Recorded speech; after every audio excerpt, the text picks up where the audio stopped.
Makeup के बिना ज्यादा अच्छे लगते हो आप।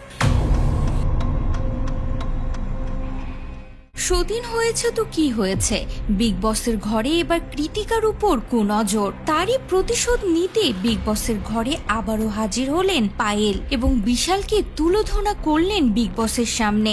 विशाल ऑन कैमरा तुमने कुछ ऐसी बात बोली थी। भाभी बहुत अच्छी लगती है मुझे। সম্প্রতি সোশ্যাল মিডিয়ায় একটি ক্লিপ বেশ ভাইরাল হয়েছে, যেখানে দেখা যাচ্ছে কৃতিকাকে দেখে বিশাল বাজে মন্তব্য করে।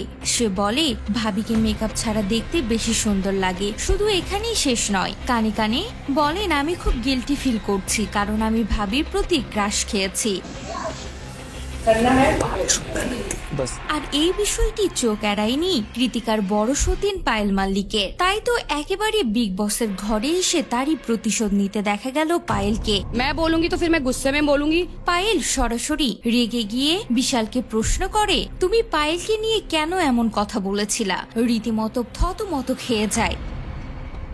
विशाल आपने এমনকি অনিল কাপুরও রেগে যান এবং বলেন, তুমি যদি বাজে কথা নাই বলতে তাহলে কানে কানে কেন কথা বললে?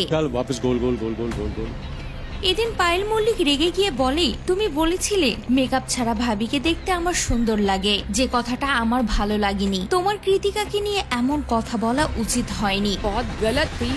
রীতিমতো ভয় পেয়ে যে বিশাল অবশ্য সকলের কাছে ক্ষমাও চান। তবে এদিন একেবারে অ্যাংরি মুডে হাজির হয়েছিলেন পায়েল মালিক। সতীন হয়েছে তো কি হয়েছে, তাকে নিয়ে বাজে মন্তব্য ও কুনজর কোনোভাবেই সহ্য করতে পারলেন না। বিগ বসে এসে রীতিমতো প্রতিশোধ নিলেন পায়েল। याद है कुछ या मैं यहाँ पे बताऊं दोबारा से?